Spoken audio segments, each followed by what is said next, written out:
ముచ్చటగా మూడోసారి భారతదేశానికి ప్రధానిగా నరేంద్ర మోడీ 293 సీట్ల ఆధిక్యంతో నేడు గవర్నమెంట్ ఫామ్ చేయనున్నారు. అయితే ఈ సందర్భంగా శ్రీకాకుళంలో మాత్రం అభిమానులంతా కూడాను సంబరాలు జరుపుకునే కార్యక్రమంలో ఉన్నారు. అయితే అసలు ఏ విధంగా అసలు ఉంది, అసలు ఇప్పుడు ప్రజెంట్ సిచ్యువేషన్ చూసుకుంటే కనుక మళ్ళీ ముచ్చటగా మూడోసారి ప్రధానమంత్రిగా నరేంద్ర మోదీ ప్రమాణ స్వీకారం చేస్తున్నారు. అసలు ఈసారి భారతదేశంలో అసలు ఎటువంటి స్థానానికి తీసుకెళ్ళనున్నారు మోడీ గారు? అసలు మూడోసారి మేము 400 సీట్లు దేశంలో వస్తాయి ఎన్డీఏ కూటమికి అనుకున్నాం. ఇప్పుడు 303 సీట్ల వరకు ఎన్డీఏ కూటమి చేరుకోవడం జరిగింది. అంటే మనకు ఎన్నికల ఫలితాల తర్వాత కొంతమంది చేరిపోవడం జరిగింది పార్టీలో. డైరెక్ట్గా పార్టీలోనే కొంతమంది ఎంపీలు వచ్చి చేరిపోవడం జరిగింది. దాంట్లో భాగంగా 303 సీట్లు మనకు రావటం. అలాగే ఇప్పుడు ఎన్డీఏ ఈరోజు దేశంలో అక్కడ ఎన్డీఏ కూటమి సమావేశమయ్యి పార్లమెంటు సభ్యులందరూ కూడా ఎన్డీఏ కన్వీనర్గా అంటే దేశానికి ఒక ప్రధానమంత్రిగా నరేంద్ర మోడీ గారిని ఈరోజు ఎన్నుకున్నటువంటి సమావేశం జరుగుతూ ఉంది. ఈ సందర్భంగా ఏంటంటే మేము జరిగేటటువంటి పరిణామాలు ఇవన్నీ కూడా అంటే మేము ఈ సందర్భంగా మేము సంబరాలు చేసుకుంటూ టపాసులు కాల్చుకుంటూ పార్టీ భాజపా శ్రీకాకుళం జిల్లా శాఖ కార్యాలయం ముందు మనం ఈ కార్యక్రమాన్ని చేపట్టడం జరిగింది. దీంట్లో భాగంగా ఈరోజు ప్రజలందరూ కూడా మేము ఏం చెప్తున్నామంటే వాళ్ళు ఇచ్చినటువంటి ప్రజా తీర్పు చాలా స్పష్టమైనటువంటి క్షుణ్ణమైనటువంటి అర్థం చేసుకొని ఇలాంటి తీర్పు చరిత్రలో నిలిచిపోయేటువంటి తీర్పు ఈరోజు ఈ రాష్ట్రంలో ఇవ్వడం జరిగింది. ఈ రాష్ట్రం అధికారంలోకి డబుల్ ఇంజిన్ సర్కార్ రావడం అనే సంకల్పం ప్రజలకు నచ్చింది. బాగా నచ్చడం కాకుండా అనుభవజ్ఞుడైనటువంటి చంద్రబాబు నాయుడు ముఖ్యమంత్రిగా ఉండాలి. ఆయన ముఖ్యమంత్రిగా ఉండడం వల్ల జనసేన పవన్ కళ్యాణ్ కానీ భారతీయ జనతా పార్టీ శాఖ కానీ ఇవన్నీ కూడా ఒక కలిసికట్టుగా ముందుకు వెళ్ళడం వల్ల ఈ రాష్ట్రం అభివృద్ధి చెందుతుంది, మన జిల్లా కూడా అభివృద్ధి చెందుతుంది. జిల్లాలో కూడా వలసలు నివారించడం కొరకు అలాగే తలసరాదిని పెంచడం కొరకు ఇక్కడ అనేక కర్మాగారాలు కానీ అనేక పరిశ్రమలు రావాల్సిన అవసరం ఉందని చెప్పి ప్రజలు దీన్ని విశ్వసించి మంచి స్పష్టమైనటువంటి మామూలు మెజారిటీ కాదు చరిత్రలో నిలిచిపోయేటట్టుగా వైఎస్ఆర్సీపీ అధికారంలో ఉన్నటువంటి ఆ పార్టీకి గుణపాఠం చెప్పి రేపు పొద్దున ఎవరైనా సరే మీరు తొత్తరపాటు చర్యలు తీసుకున్నా పరిపాలన సవ్యంగా లేకపోయినా ఇదే చర్యలు ఉంటాయని చెప్పి ఒక సంకేతాన్ని ప్రజలు ఇవ్వటాన్ని మీరు బాధ్యతగా మెలుక్కొని రానున్న రోజుల్లో మరింత బాధ్యతగా పనిచేస్తాం, ప్రజల్లోనే ఉంటూ ప్రజా సమస్యల మీద దాన్ని మంచి విధానంతో తీసుకెళ్తూ సంక్షేమం దిశగా పట్టుకెళ్తూ మరింత జాగ్రత్తగా మేము పనిచేస్తామని చెప్పి ఇది ఒక బాధ్యతను మాకు చెప్పడం జరిగిందని చెప్పి కూటమి సభ్యులు అందరం కూడా అలాగే భావిస్తున్నాం. ఆ విధంగానే ముందుకెళ్లడం జరుగుతుంది. ఇది ఒక మంచి పరిణామం. దానికి అందరికి కూడా ప్రత్యేకంగా పేరున ధన్యవాదాలు తెలియజేసుకుంటున్నాను. దానికి సంబంధించినటువంటి కార్యక్రమం చూస్తే కనుక ఉమామేశ్వర్ గారు చెప్పినట్టుగా అసలు పేద ప్రజలంతా కూడాను కర్మాగారాలు వస్తాయని ఒక విశ్వాసంతోనే మళ్ళీ నరేంద్ర మోడీ గారు పట్టం కట్టడం జరిగింది అంటున్నారు. అయితే గత 2 సార్లు ఇచ్చినటువంటి అవకాశం ఏదైతే ఉందో అందులోని ప్రజలు ఆశించింది అయితే ఇప్పటివరకు జరగలేదని అంటున్నారు. ఆ వాదన సరైనది కాదు. ప్రజలు ఏదైతే ఆశించారో దాన్ని చేశారు కాబట్టి ఈ రకమైనటువంటి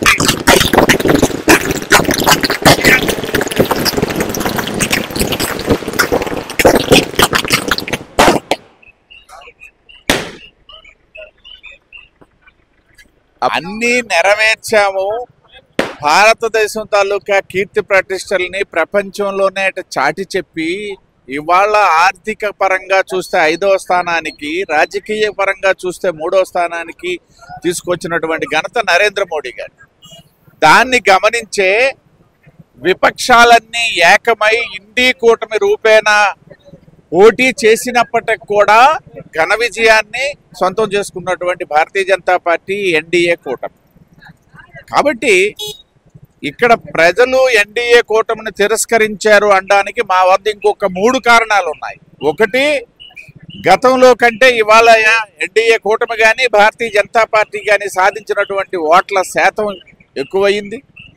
అదేవిధంగా ఏదైతే ఇండీ కూటమికి సంబంధించి వాళ్ళు చేసినటువంటి దుష్ప్రచారం, ఒకవైపు రాజ్యాంగం మార్చేస్తారని, ఒకవైపు దేశాన్ని ఏదో చేసేస్తారని చెప్పేసి అబద్ధాలు చెప్తూ వచ్చినటువంటి దాన్ని ప్రజలు విశ్వసించలేదనేది మరొక వైపు ఇవాళ రుజువైనటువంటి సందర్భంలో ఖచ్చితంగా నరేంద్ర మోడీ గారు 3వ పర్యాయం 5 సంవత్సరాల పాటు ఈ దేశాన్ని పరిపాలించి ప్రపంచంలోనే 3వ అతిపెద్ద ఆర్థిక సంస్థగా, ఆర్థిక వ్యవస్థగా భారతదేశాన్ని మార్చబోతున్నారు.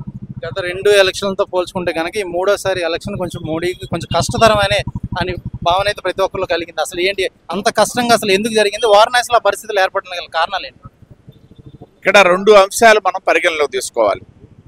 నేను ముందు చెప్పినట్టుగా ఇండి కూటమి అసహజమైనటువంటి రీతిలో, అంటే ఒక రాష్ట్రంలో కలిసి పోటీ చేశారు, ఇంకో రాష్ట్రంలో విడిగా పోటీ చేశారు. ఆ రకమైనటువంటి అదే ఎన్డీఏ కూటమి తీసుకుంటే అన్ని రాష్ట్రాల్లోనూ ఒకే విధంగా పోటీ చేసినటువంటి సందర్భం. కాబట్టి ఈ నేపథ్యంలో వాళ్ళ ఓట్ల శాతం తగ్గినప్పటికీ నరేంద్ర మోడీ గారికి కానీ, భారతీయ జనతా పార్టీకి కానీ, ఎన్డీఏకి కానీ వచ్చినటువంటి ఓట్లు తగ్గలేదు.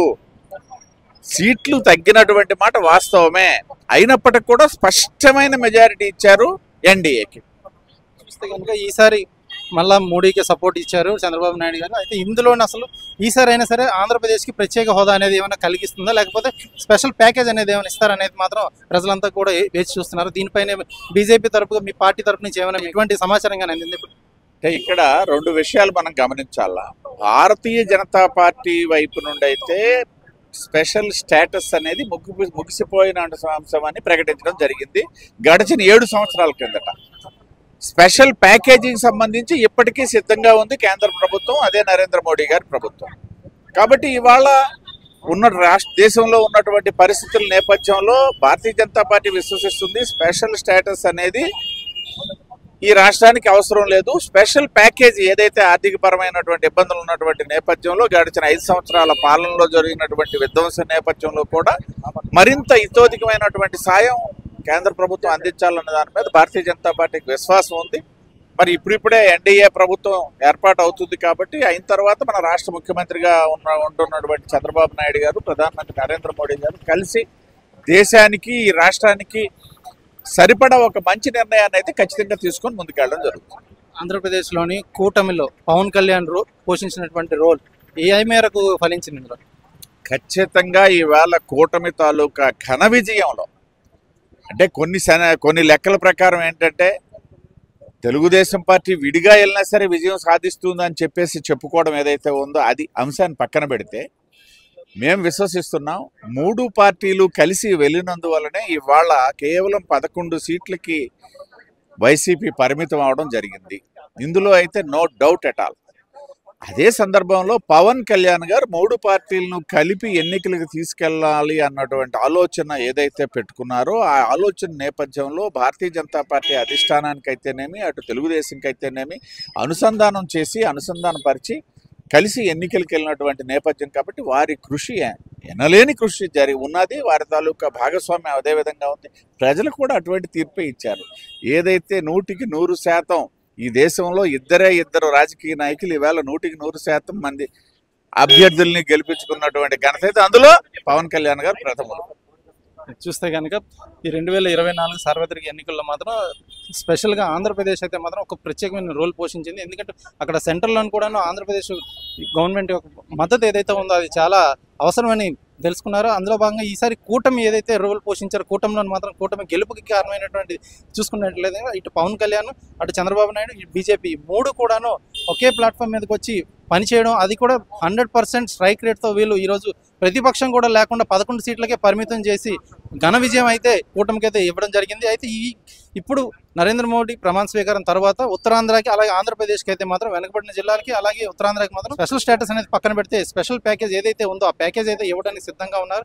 వెనుకబడిన జిల్లాలకు మాత్రం అభివృద్ధి దిశగా అడుగులు వేసి మరిన్ని కర్మాగారాలు తీసుకొచ్చి ఉపాధి కల్పించే యోచనలు కూడా ఉన్నారైతే భారతీయ జనతా పార్టీ నేతలు అయితే చెప్పడం జరుగుతుంది. వీడియో జర్నలిస్ట్ రామకృష్ణతో సురేష్, RTV. మరిన్ని వీడియోస్ కోసం ఛానల్ ని సబ్స్క్రైబ్ చేయండి, లేటెస్ట్ అప్డేట్స్ కోసం వాట్సాప్ ఛానల్ ని ఫాలో చేయండి అండ్ లింక్ డిస్క్రిప్షన్ లో ఉంది.